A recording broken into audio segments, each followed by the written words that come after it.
Ada siapa yang ada di ujung virtual ini? Nampaknya Mas Kahar ya, yang sudah siap ini dari Jambi ya kalau nggak salah. Riau, dari Riau. Dari Riau. Mas Kahar. Silakan Mas Kahar untuk beberapa hal yang mau disampaikan malam hari ini. Bismillahirrahmanirrahim. Assalamualaikum warahmatullahi wabarakatuh.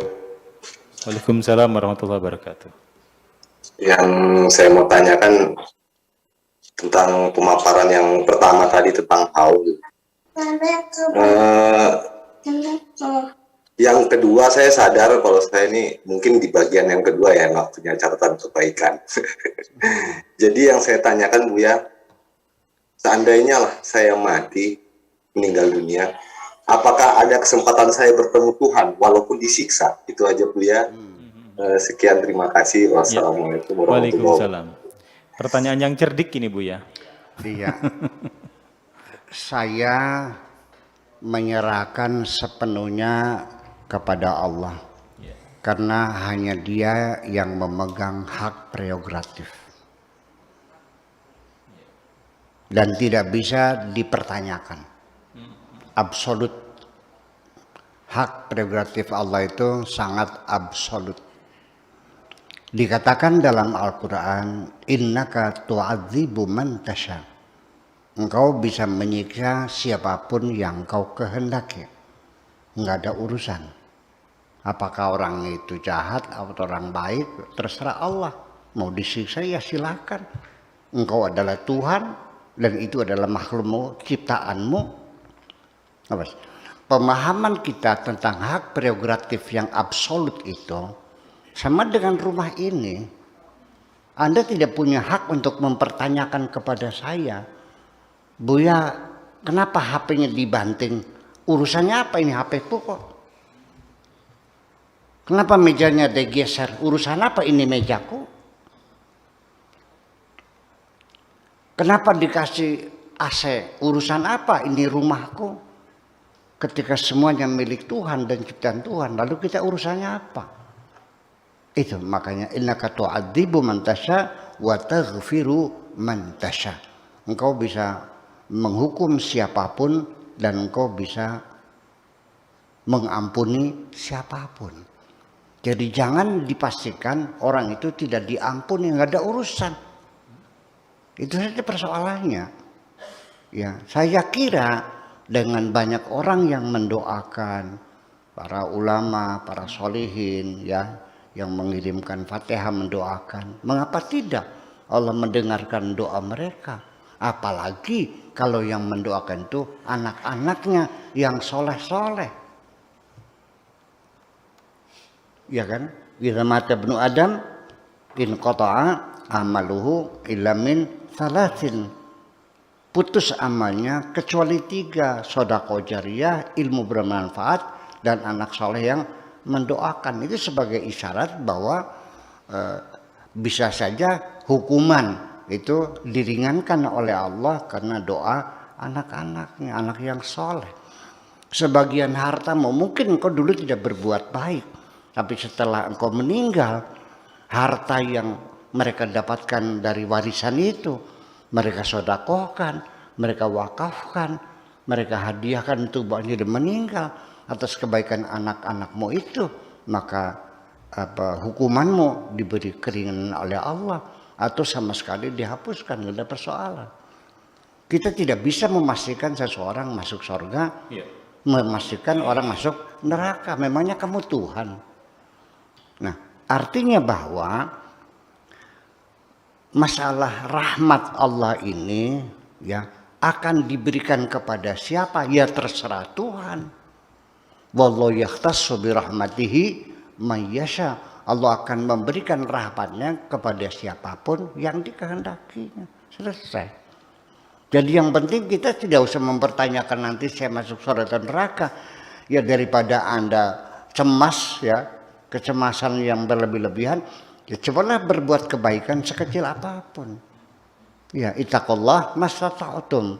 Bertakwalah kepada Allah sesuai dengan kemampuanmu. Umpamanya bersedekah. Ya nggak bisa nyumbang 10 juta. Ya kalau 10 juta nggak bisa, ya cobalah 100.000. Nggak bisa juga 10.000. Nggak bisa 1000, ya silakan adanya berapa. Jangan kau kira 1000 itu tidak ada artinya. Allah akan membayar kebaikan kita bukan berdasarkan kuantitasnya, tapi kepada kualitas kita. Kalau engkau punya uang 5.000 dan sodako 1.000, Anda hebat. Berarti berapa? 20% ya? 20%. Daripada orang kaya uangnya ratusan miliar, dia sodako 100 juta. Berapa persennya? 0,01.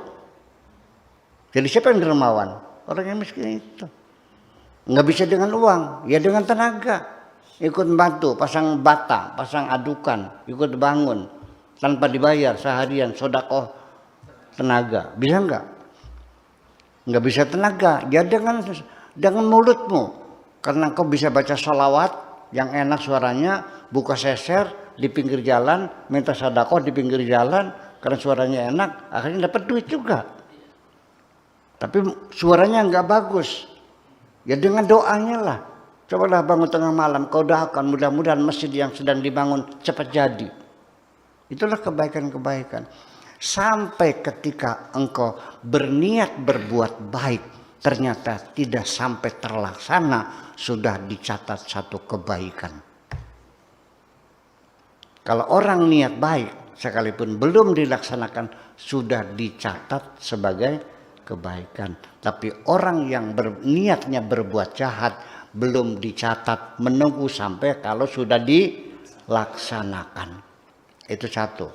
Jadi dalam berbisnis dengan Tuhan, Tuhan menjamin kamu pasti untung. Dengan niat saja sudah dicatat dengan kebaikan.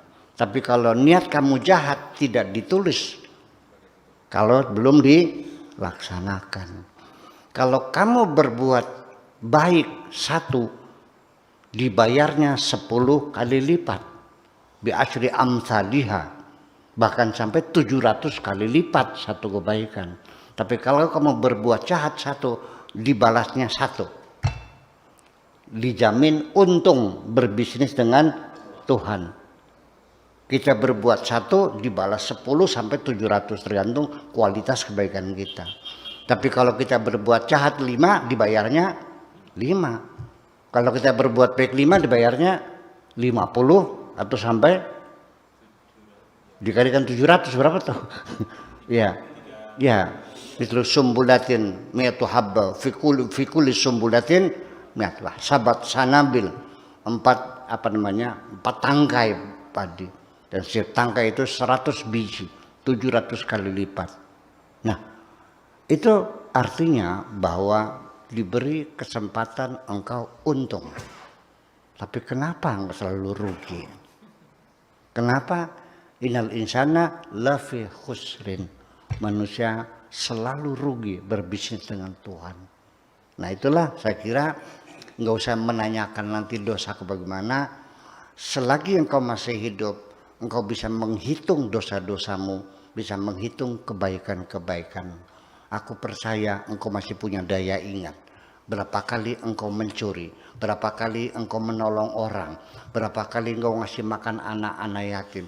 Bisa kau hitung sendiri, ambil 2 kertas, yang satu kebaikan, yang satu keburukan. Dicatat semuanya tiap hari supaya kita selalu ingat. Terima kasih. Mas Kahar, terima kasih. Di Riau sudah dijelaskan oleh Buya bagaimana peluang kita, meskipun kita pendosa, untuk nanti bisa ketemu dengan Tuhan. Itu adalah hak prerogatif dari Tuhan.